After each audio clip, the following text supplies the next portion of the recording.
welcome to Chris's Caribbean Delights. This is Chris, and tonight I am going to share with you another recipe for roasted eggplant. And we need some eggplant. We need garlic. We need onions, and I'm going to throw some tomatoes in there. We're going to stuff this guy and put him in the under the broiler for about 30 to 40, well, maybe 20 to 30 minutes. But we'll see what happens. So, before further ado, let's get our eggplant prepared and prepped. I have here a couple of eggplant. I have like 3 eggplants, but I'm just going to use 2 of them. When you're buying an eggplant, it must have a little weight to it for its size. So you know that you have some good flesh in there, and it's not light and airy. So when you're buying eggplants, it must have the very dark purple color, and it must have some weight to it. What I'm going to take the skin off of these. I'm going to roast them. I'm going to roast them without the skin, but I'm going to make some incisions, and I'm going to infuse some garlic and onions and stuff in there. So let's get started with getting the skin off. So it's just you can use it. I can use my vegetable peeler and just run it over, right, like that.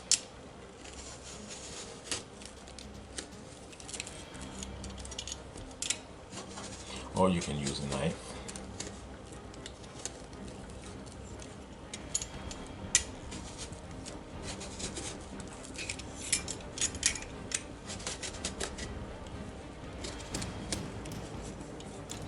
Bring them as far as possible, and then you'll be able to get it all off. I mean, just get it all off. And we're going to save the skin because we're going to think about something what we can do with the skin eventually. Well, the skin has all the vitamins and antioxidants in there.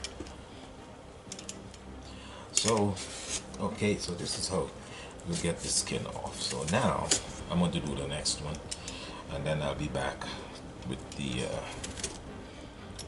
process of infusing the seasoning and infusing the garlic.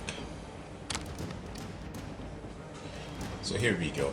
We have removed the skins, and now I'm going to make incisions here. I'm not going to go all the way through. You just go maybe about an inch down, and you skip a spot, and about an inch down, like maybe about an inch apart. Make another incision. Make another incision, and just make sure that you can open them. You can open this wide enough. You can open wide enough so that you can place infuse the garlic in there.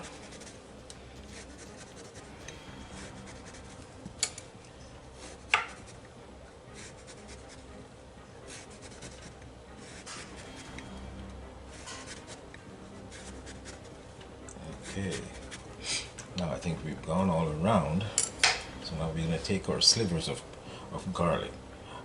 I cut them really thin. I showed, demonstrated a little earlier how thin I was cutting them, very thin. And I'm just going to find the slots. Here we go, and stick the slivers of garlic all the way in there. All the way in that, yeah. All the way in. Yep.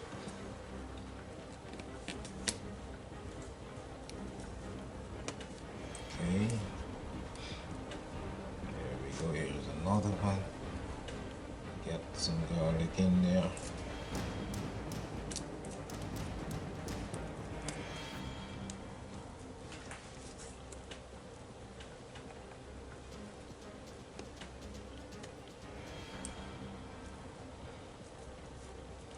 Just make sure that those incisions are wide enough so that you can just stuff some garlic in there. Stuff some garlic in there, and there we go. I'll have to cut some more garlic up for the next one.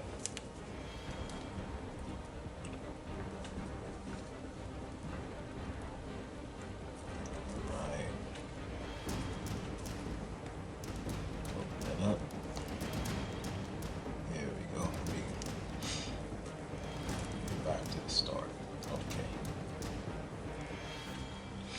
Now, I'm going to put some slivers of onions also in there. So, I'll start again.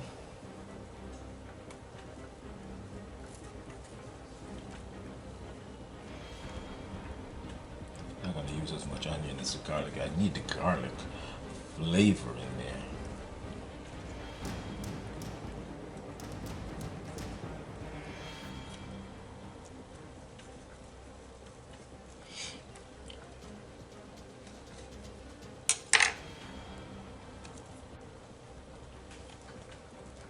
Just a few pieces.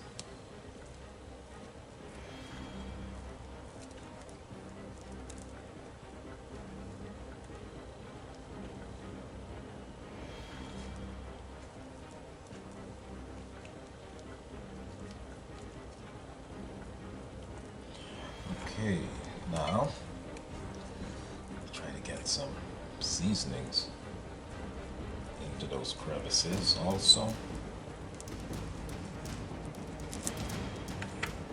This is a seasoning, a house seasoning I just put together. It has some Garam masala in there.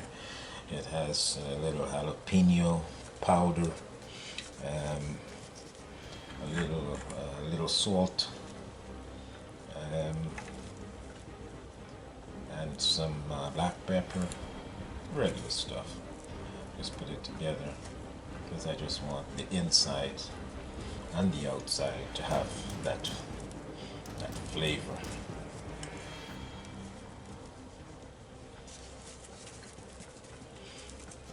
Yeah. This is good for, this is all set for roasting now.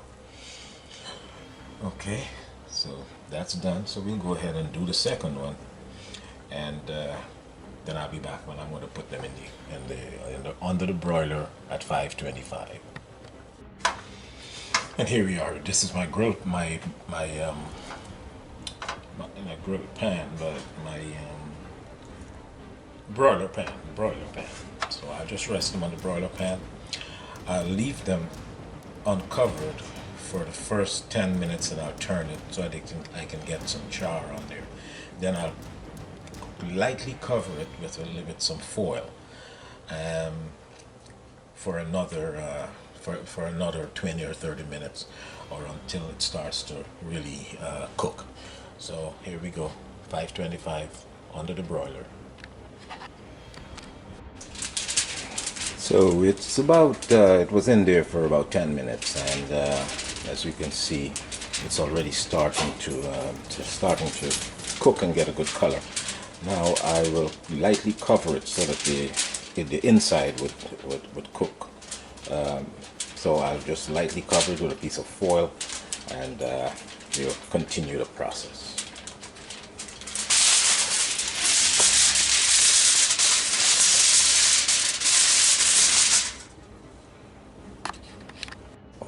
So you need them to look like deflated tires, like how they look right now. And then you'll take them out. I turned it a couple of times, and see the garlic is in there and everything. Once you cut this open, it's going to be fantastic. So you can either serve it, you can either crush it and serve it, or you can serve it whole and just slice it. So I'll cut one open once it gets cooler. I'll cut one open so you can see what the inside looks like. So I just crushed one. It's nice and soft inside, and all the juices are running out. What you can also do is you can put this in a skillet and put it over some heat and just fry it up again. So that it could be a little drier if you needed it, if you wanted it a little drier instead of wet like this. You can do that. You can put it in a skillet, and you can. It is nice and soft. It's really soft, and you can dry it out. You can, yeah, give it a little, fry it for a few minutes and get it all dried out.